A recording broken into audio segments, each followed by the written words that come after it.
Ay, teka, Ira? Ninang! Ira, nakauwi ka na pala? Opo, kakauwi ko lang po nung nakaraang linggo lang. Nako, buti naman at matagal-tagal ka rin hindi nakakauwi dito sa Pilipinas. Ay, oo nga pala. So, paano yan? Babalik ka pa ba dun sa Singapore ba yun? Oo naman po, babalik din po ako agad eh. Meron po akong mga kailangan tapusin. Ah, okay. Masipag ka talaga, no? Manang-mana ka talaga sa mother mo. By the way, kamusta pala yung anak mo? Anak po?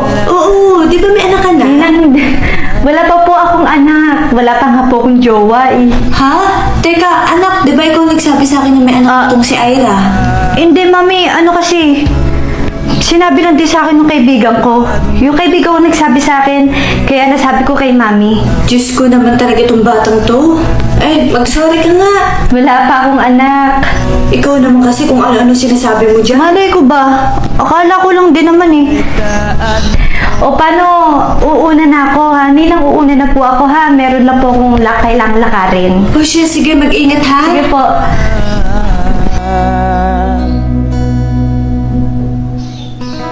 Ikaw, manda ka sa akin pag-uwi kung ano-ano sinasabi mo dyan. Ay, Mary Grace, halika, nakakain na. Sumabay ka na dito. Busog pa ako, Mi. Busog, tanghali na eh. Hindi ka nga kumain ka rin ng umagahan. Hindi ka na dito. Mami, di ba sabi mo inaanak mo yung babae kahapon? Yung pupunta na ng Singapore next month ata? Oo, bakit?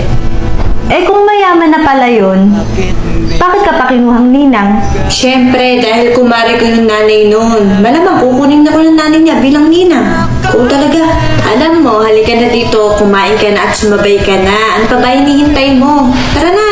Buti pa siya no, nakakapag-ibang bansa na. Kailan kaya tayo? Pag nag-aaral ka na mabuti, nakakarating ka din doon. Ang unfair talaga. Unfair, halika na dito. Ale, magkano po dito sa mangganyong hinog? Mukhang masarap po. Ay, oo Ay, naman. magkano po 1 kilo? Ocheta. Sige po, 1 kilo ako. Dali, nasamahan mo na ako. Ang KJ mo naman eh. Dito, no? Oh, ayan na. Salamat po. Ay, Ano pa po ba pwede mo? sandali lang. Sige dito, dali. Teka lang, ano ba yun? Nakikita mo yon? Yung babaeng yan? Yan, yung bumibili ng 1 kilong mangga na yan. Meron na po pala kayo nito dito. Oh, iya. Alam mo ba na may anak na yan sa Singapore? What? Seryoso ba? Oo, may anak na yan. Tsaka, tingnan mo, feeling ko, buntis na naman yan.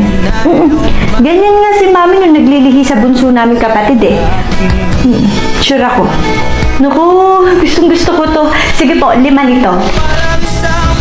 Ikaw naman, napaka-judgmental mo naman. Mukha namang Naku. paborito niya lang yun. Posible. Tsaka, ayan no, tingnan mo, bumibili pa ng mansanas.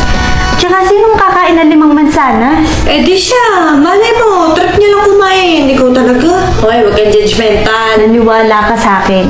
May anak na yan sa Singapore, tinatanggi niya lang kay mami. Sinabi niya kaya kay mami na wala siyang anak. Teka, seryoso ba talaga?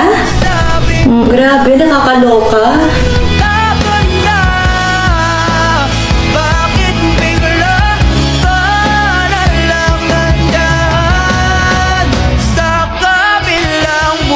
Ah, sige, sige. Ira? Uy, Uy, grabe, ang payat mo ah. hindi naman. Nabisi lang kasi ako sa trabaho at saka madami kasi talagang ginagawa dun sa pinagtatrabahuhan ko eh. Kaya siguro baka namamayat ako. Ah, may nakabanggit sa akin, naglilihi ka raw. So ano, buntis ka na? Hindi ah. Teka nga. Sino naman nagsabi sa'yo naglilihi ako? Sinabi lang sa akin ni Mary Grace. Eh, alam mo naman yung kaibigan ko yung madaldal yun. Kilala mo ba yun? Kilala ko yun. Anak yun ng ninang ko.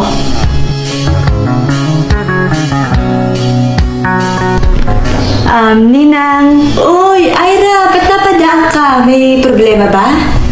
wala po. Gusto ko lang po makausap si Mary Grace. Kaya po ako napadalaw dito. Nandiyan po ba siya? Ay, oo, nandito. Teka, Mary Grace! Mary Grace, nakalika dito. Ano ba yun, ma? Eto, Aray, kakausapin ka daw ni Ira. O siya, sige, maiwan ko muna kayo, ha? Magsabi lang kayo sa akin kapag gusto niyo na maiinom o makakain, ha? Ipagluluto ko kayo. O siya, sige na. Mary Grace, gusto sana kitang